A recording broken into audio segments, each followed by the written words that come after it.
গ্রামে যাচ্ছে না পিএইচই এর জল, তাই গ্রামবাসীরা এসে পিএইচই এর পাম্প হাউস বন্ধ করে দিল এবং ভাঙচুর করার অভিযোগ। এর বিপক্ষে আবার অন্য গ্রামের পুরুষ মহিলারা এসে পিএইচই পাম্প হাউসের সামনে বিক্ষোভ দেখানো শুরু করলো।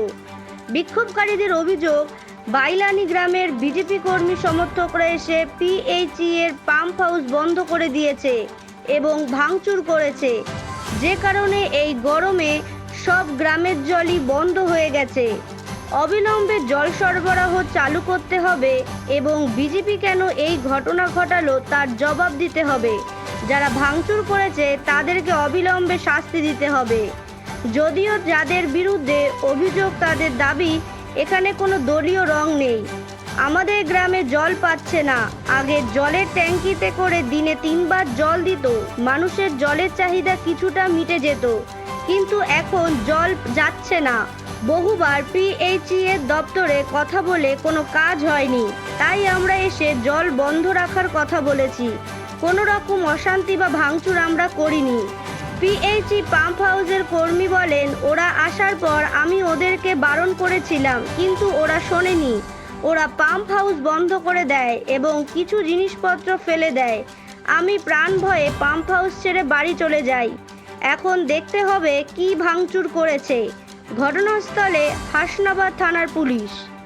জানতে পারলাম ওই তারকবাবুর এই বিষপুর অঞ্চলের জোন 2 জলটা বন্ধ করেছে বিজেপি পার্টির পক্ষ থেকে। তো জল কিন্তু আমরা যে বিষপুর অঞ্চলে বসবাস করি, আমাদের এখানে যে হাই ট্যাঙ্কগুলো আছে, হাই ট্যাঙ্কগুলোর কাজ এখনও সম্পূর্ণ হয়নি। কোথাও কাজ কিছুটা হয়েছে, কোথাও কাজ শুরু হয়েছে। সে মতো অবস্থায় আমরাও ঠিকঠাক জল পাই না। আমাদের বিষপুর বলুন, ধরমবেড়িয়া বলুন, আমরাও ঠিকঠাক জল পাই না। প্রপার সব অঞ্চলে জল ঠিকঠাক পাওয়া যায় না। জলটা ওই গাড়িতে ঝিঙ্কু ভ্যানে করে, ট্যাঙ্কারে করে জলটা মোটামুটি অঞ্চলে আমরা পঞ্চায়েত থেকে দেয় এবং সেই জল অনেকেই নেয়, কিন্তু প্রচুর মহিলাদের ভিড়ভাড়টা হয়, সেখানে কম বেশি করে অসুবিধা করে সুবিধা করে নিতে হয়। তো এই মুহূর্তে আমাদের সাধারণ মানুষের জল বন্ধ করা যায় না। জলের অপর নাম জীবন, জল বন্ধ করা যায় না। তো আমরা এখানে এসে দেখলাম বিজেপি পক্ষ থেকে এসে বিজেপির কিছু কর্মী তারা জল বন্ধ করেছে এবং যারা নেতৃত্ব ছিল তারা এসে বুলবুলবাবু প্রথমে এসে তারকবাবুর সঙ্গে কথাবার্তা বলে এখানে তারা ভাঙচুর করে গেছে এবং তালা মেরে গেছে। তো আমরা আসার আগে আমরা সাধারণ মানুষ যখন খবরটা শুনতে পাই, আমরা বাড়িতে ছিলাম, কেউ বাইলানি ছিল, সাধারণ মানুষ কানে সংবাদ শোনার পরে সাধারণ মানুষ এখানে এসে ভিড় করার পরে বুলবুল, রমেশ, উত্তম দাস, উমাপদ সরকার, ভবতোষ মণ্ডল তারা এখান থেকে পালিয়ে যায়।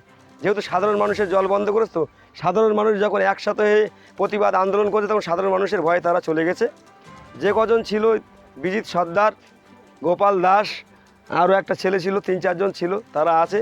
তারা আমাদের কাছে ভিডিও আছে, তারা স্বীকার করেছে। আমরা বুলবুল অর্থাৎ অনুপ মণ্ডল এবং উমাপদ সরকার মণ্ডল সভাপতি তাদের সঙ্গে আলোচনা করে তাদের এলাকায় জল ঠিক মতন যায় না।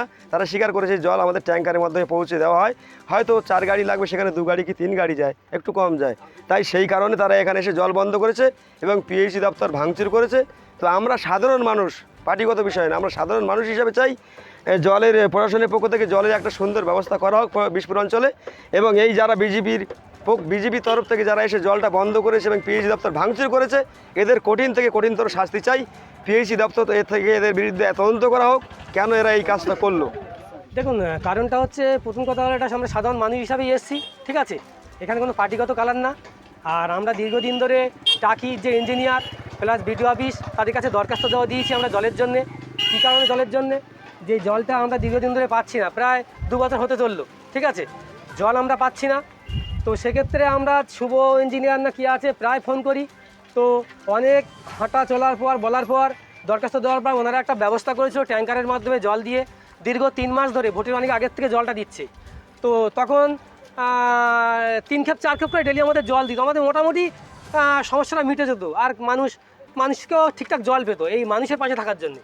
তো সেক্ষেত্রে ওখান থেকে টাকির থেকে ব্যবস্থা করেছিল, কারণ এই দপ্তরটা তো যেহেতু পিএইচই না, পিএইচও কী হবে, পিএইচই তো, পিএইচও দপ্তর যাই হোক একটা হবে। তো এই দপ্তরটা থেকে আমরা চিঠি করেছিলাম, চিঠি আমাদের কাছেও আছে, ওনাদের কাছেও রয়েছে, বিডিও অফিসেও রয়েছে। তো যাই হোক, জলের কাজটার জন্য করেছিলাম। তো আজকে ওটা উদ্দেশ্য আসা, আমি প্রায় ফোন করি ইঞ্জিনিয়ারকে, 15 দিনের মধ্যে ফোন করা হয়নি। বলছে দেখুন, আপনারা তখন জল যখন পাঠাচ্ছে না, তাহলে আমাদের একটা অন্য বিকল্প ব্যবস্থা করতে হবে। হয় আমাদের গিয়ে হয়তো সাময়িকভাবে হয়তো যাতে পাম্পটা হয়তো বন্ধ করে রাখতে, যাতে আমরা জলটা ঠিকঠাক পাই। সেই উদ্দেশ্যে আমরা দিকে জল পাম্প বন্ধ করে দিই তাও নয়, আমরা তারকবাবুকে বলেছি যে আমরা এসছি যে সামগ্রিক জন্য জলটা বন্ধ রাখুন, রাখলে তাহলে আমাদের হয়তো উপরে খবর গেলে হয়তো আমরা জলটা ঠিকঠাক পাবো। যেটা 2 ক্ষেপ যাচ্ছে আমাদের প্রতি হয়তো 3 ক্ষেপ পাবো, 2 ক্ষেপ যায় না, মাঝে মাঝে যায়। 1 ক্ষেপ জলে কিছু হয় না, আরও বেশি ঝামেলা গন্ডগোল হয়। যেটা দাবি করছে ভাঙচুর হয়েছে, সেটাও দেখলাম ভাঙচুর হয়েছে, এই বিষয়ে আপনি কি বলেন? কোথায় ভাঙচুর? আমরা এখানে কোনো ভাঙচুর করিনি, না আমি কোনো ভাঙচুর করিনি, বরং আমাকে মারা হয়েছে এখানে। এই তো দেখতে পাচ্ছেন আমার জামাটা ওদিকে নেই, ওই জামাটা ছিঁড়ে গেছে। হ্যাঁ, কারা ভাঙচুর করেছে কারা আমি কী করে বলবো, এখানে তো অনেক মানুষ। হ্যাঁ, তবে আমি এটুকু বলতে পারি, আমাকে ওই কী নাম জানো এখানে আমাকে মেরেছে, মান্নানটা আমাকে মেরেছিল। আর হচ্ছে আরেকজন কে ছিল, নামটা মনে আসছে না, আমি তো চিনিও না। তারা এসেছিল আমার কাছে, আমি তাদেরকে অনুরোধ করলাম যে আমার ওখানে পাইপ লাইন নেই, আমার পাম্প ছাড়লে ওখানে কিন্তু জল যাবে না, তবু ওনারা শোনেননি। আমার বোঝানোর পরেও ওনারা এসে ঔদ্ধত্যপূর্ণ আচরণ করে বাইরে জিনিসপত্র যা ছিল ওনারা আমার পাম্পটা বন্ধ করে দিয়েছে, ওনারা এইসব লন্ডভন্ড করে দিয়ে চলে গেছে। এই ইলেকট্রিক যন্ত্রপাতি ভেতরে কিছু আমি এখনো পর্যন্ত দেখিনি, তো ভেতরে গেলে বলতে, কারণ এই হুড়োতার মধ্যে আমি এখনো পর্যন্ত ভেতরে ঢুকিনি। আমার নিজের আত্মরক্ষার জন্যে আমি বাড়ি চলে গেছিলাম, দেখলে বলতে পারবো।